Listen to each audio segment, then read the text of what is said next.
Hello, RS and IAS aspirants. How are you? Exam का level कितना high जाता है ना, कितने हार्ड एग्ज़ाम आते हैं, है ना। पेपर बहुत हार्ड था, पेपर बहुत हार्ड था, हम कैसे तैयारी करें, बहुत पढ़ के जाते हैं। तो पेपर हार्ड था। आपने क्या पढ़ा है? जैसे आपने, मैं बात करूं तो भारत की राज्य व्यवस्था, इंडिया की पॉलिटी के लिए आपने क्या पढ़ा?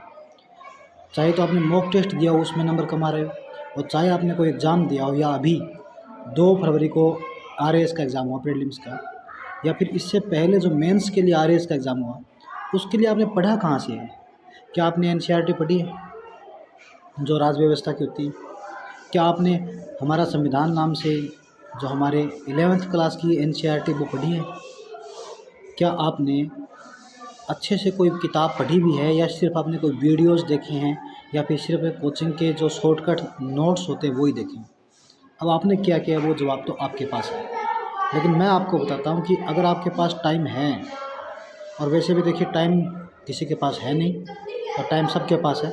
जितनी देर आप लोगों के स्टेटस देखते हैं और चीज़ें खोजते रहते हैं कि मुझे कहीं सुख मिल जाए, किताबों की दुकानों पे नोट्स के चक्कर में आप घूमते रहते हैं, सर्च करते रहते हैं सारे दिन, उससे अच्छा मैं बताता हूँ पॉलिटी के लिए आपके 2 बुक जो आपको पढ़नी चाहिए। अगर आपको समय है तो, अगर कम समय है तो 5-6 पेज रोज़ाना पढ़ लीजिए, 6 महीने में हो जाएगी, कोई दिक्कत नहीं। पर आपके पास समय है तो इनको 10 दिन दे करके अच्छे से चीज़ों को समझिए। ऐसा नहीं कि कभी भी कुछ भी पढ़ रहे हो।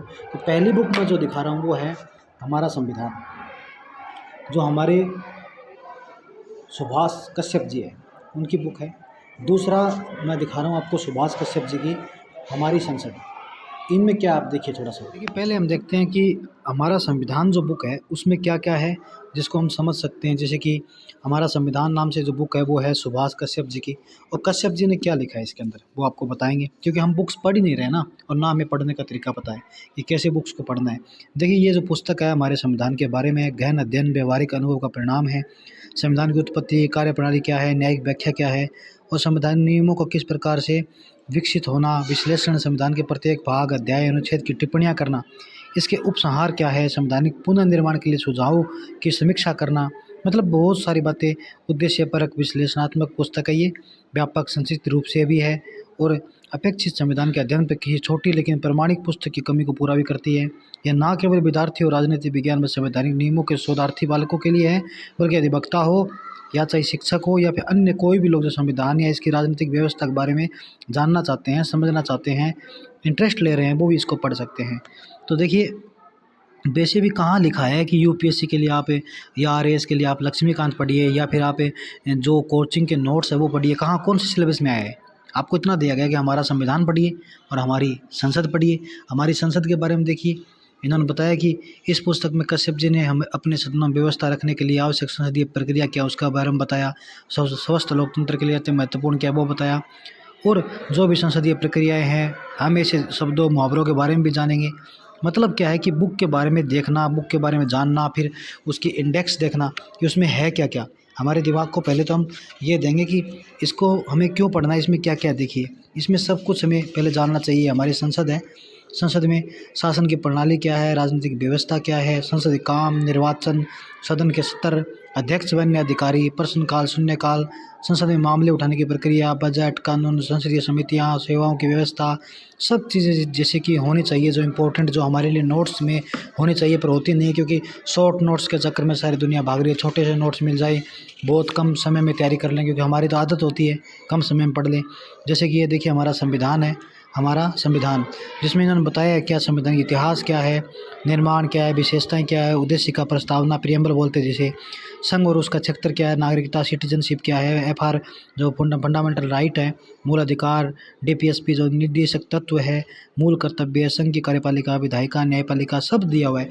बहुत अच्छे से बुक को लिखिए। और मैं कहीं से भी देखिए रैंडमली कुछ निकालता हूँ, और रैंडमली कोई भी एक ये आर्टिकल ले लेते हैं 37 नंबर, जिसमें न्यायालय के अधिकार क्षेत्र से मुक्त रखने का खंड केवल इस बात को स्पष्ट कर देना चाहता है कि न्यायपालिका राज्य को नीति निर्देशक तत्व होते हैं, जो राज्य के निर्देशक तत्व होते हैं। डॉक्टर अम्बेडकर ने कहा था कि जिस राज्य ने अपने मुख्य दायित्वों के भार से मुक्त होने के लिए अभी अभी अंगड़ाई ले ली, वह तो अब उनके बोझ तले पिस सकता है यदि उन्हें पूरा करने का क्रम, समय, स्थान और रीति तय करने की छूट इसे नहीं दी जाती। यानी कि क्या है कि आपको डीपीएसपी दिए जा रहे हैं और इन डीपीएसपी को आपको लागू करवाना है, लेकिन जो राज्य अभी अभी आज़ाद हुआ है, जो देश अभी अभी आज़ाद हुआ है, वो जो है कर्तव्यों को निभाने के लिए विवश नहीं कर सकते हम उसको उतना संसाधनों की पूर्ति करनी पड़ेगी। उसके बाद में हम डीपीएसपी को लागू कराएंगे। और डीपीएसपी क्या होता है? सरकार के लिए निर्देश है कि इनको लागू करना चाहिए, लेकिन करना चाहिए कर न सके क्योंकि संसाधन नहीं है। और जिस राज्य ने अभी अभी अपने मुख्य दायित्वों का जो भार है उससे मुक्त होने के लिए अभी अभी अंगड़ाई ली है, आज़ादी ली है, तो उसको एक नियमों के बोझ के तले दबा दे तो पिस जाएगा वो। यदि उन्हें पूरा करने का क्रम समय आप ऐसे दे दोगे तो हमें क्या करना चाहिए? हमें निर्देशक तत्वों को लागू करवाना अगर है तो धीरे धीरे होगा, और आजकल तो हो भी रहा है। 39A 39A है ना, जिसमें अपने को जो है फ्री में जो विधिक सहायता मिलती है। तो इस प्रकार से चीज़ों को क्या है, आराम से समझना है, पढ़ना है। चीज़ों को, मूलभूत चीज़ों को आप पढ़ लोगे तो एग्ज़ाम में चाहे कितना भी डेप्थ में क्वेश्चन आ जाए आप कर लोगे। लेकिन हमें समय नहीं है ना, समय नहीं है, क्या करें? उसके बाद हम देखते हैं हमारी संसद का कोई रैंडमली कोई टॉपिक ऐसे निकालते हैं, देखिए यहाँ से, और हम देखते हैं कि सदन द्वारा स्वीकृत प्रस्तावों व संकल्पों का प्रभाव क्या है। किसी प्रस्ताव या संकल्प को स्वीकृत करके सदन उसके विषय के बारे में अपनी राय की घोषणा कर देता है, वह सदन का आदेश हो जाता है। मतलब क्या है कि ऐसे संकल्प सरकार पर बंधनकारी नहीं होते जिनमें सदन ने केवल अपनी राय व्यक्त की हो। अर्थात ये है कि इन संकल्पों में व्यक्त रायों को कार्य रूप देना न देना पूर्णतः सरकार के विवेकाधिकार पे निर्भर करता है। यानी कि आपको बता दूं कि कोई भी तरीके के हमारे यहाँ पे क्या होते हैं, गैर सरकारी सदस्यों के संकल्प आते हैं। जो क्वेश्चन बहुत इंपॉर्टेंट रह रहे हैं, यूपीएससी में पूछ रहे हैं कि जो गैर सरकारी सदस्य होते हैं वो किस प्रकार से चीज़ों को मतलब सदन के अंदर लेके आते हैं, क्या उनको बंधित कर दिया जाना चाहिए, क्या उनको एकदम मान लेना चाहिए। तो सरकार क्या करती है, उनके निर्णयों को सोचती है, समझती है, कुछ जानने लायक होती है उनको वो कर लेती है। ये साधारण विधेयक क्या होते हैं इनके बारे में बताया, कैसे उनका वाचन होता है।